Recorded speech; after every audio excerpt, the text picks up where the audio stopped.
त्यांनी सुशीलकुमार शिंदेंवर टीका करण्यास सुरुवात केली आहे। एकूणच यावर आपली प्रतिक्रिया काय? मला वाटतं राम सातपुते साहेब हे थोडं डिस्टर्ब देतात असं वाटतंय। बाहेरचे उमेदवार हे सुरुवातीलाच त्यांच्या पार्टीचे लोक ज्यावेळेस त्यांची मीटिंग व्हायची, त्यांचे श्रेष्ठी मोहोळ साहेब इथं आले होते, त्यांच्यासमोर त्यांच्या भारतीय जनता पार्टीच्या लोकांनी मागणी केली होती की आम्हाला बाहेरचा उमेदवार देऊ नका, बाहेरचा उमेदवार लावू नका, उपरा उमेदवार देऊ नका। आणि आता जनता जिथं जाईल तिथं जनताच बोलू लागले। त्यांनी आरोप करतात की काँग्रेसचे लोक मीडियावर हे सगळे टाकलेले आहेत। सातपुते साहेब, तुम्ही पुन्हा कुणाच्या तोंडाला आवर घालणार आहे? तुमच्या पार्टीतून हे जी सुरुवात झाली होती की बाहेरचा उमेदवार नको, त्यामुळे आता जनताच बोलू लागले आणि सगळे जनता सांगते की बाहेरचा उमेदवार नको।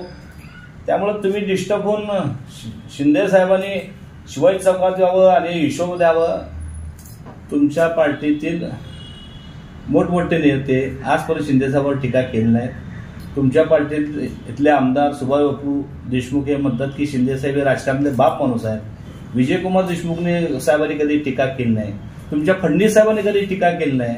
आणि तुम्ही 2 दिवसात येऊन आमच्या शिंदे साहेबांवर, आमच्या सोलापुरात तुम्ही टीका करताय आणि भर शिवाजी चौकात या, तुम्ही उत्तर द्या, मी तुम्हाला उत्तर देतो। तुमचं जेवढं वय आहे तेवढं शिंदे साहेबांचं राजकारण आहे, आपण भान ठेवावं आणि पुढे बोलावं। सोलापूर शहरामध्ये, जिल्ह्यामध्ये जे लोकांच्या मनात आहेत ते लोक बोलू लागले आहेत। त्याच्याबद्दल काँग्रेसच्या लोकांनी किंवा मीडियानी जे मुलाखतीमध्ये येत आहेत, जे लोक बोलतात ते लोक बोलू लागलेत आणि ते आज मीडियावर टाकू लागलेत। ह्याचा अर्थ तुम्ही एवढं रागावून शिंदे साहेबांचा हिशोब मागायला इतकं मोठं नाहीये। तुम्ही बोलले राम सातपुते कुठले स्ट्रॉंग, मोहिते पाटलांना त्यांना निवडून आणलं हे देखील बोललं। मग असं म्हणलं मी तुम्ही चिडणार आहात का लोकांवर? लोकांना हे दोन राजकारण करू नका। एक तर 10 वर्षामध्ये तुमचे दोन्ही खासदार ह्या ठिकाणी फेल गेलेले आहेत। शिंदे साहेब दोन्ही वेळा पडून ते लोकांचे नाव तोडले नाही। आज देखील शिंदे साहेब सगळ्याला भेटतात। तुमचे खासदार दोन्ही निवडून येऊन लोकांना भेटले नाहीत, हेच लोकांच्या जनतेच्या मनात रोष आहे आणि त्या रोषासमोर तुम्हाला जावं लागलंय। ह्याचा अर्थ तुम्ही फार मोठा असल्यासारखं शिंदे साहेबांवर, पक्षावर टीका करू नका।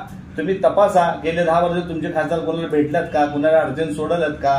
आणि जे जनता बोलू लागले, तुम्ही कुणा तोंडात हात लावणार? जनता बोलू लागले 10 वर्ष खासदार दिसला नाही, आम्हाला बाहेरचा खासदार नको, उपरा खासदार नको, हे तर तुमच्या पार्टीतून सुरुवात झाली। त्यामुळे तुम्ही चिडाची आणि मोठं बोलायची गरज नाही।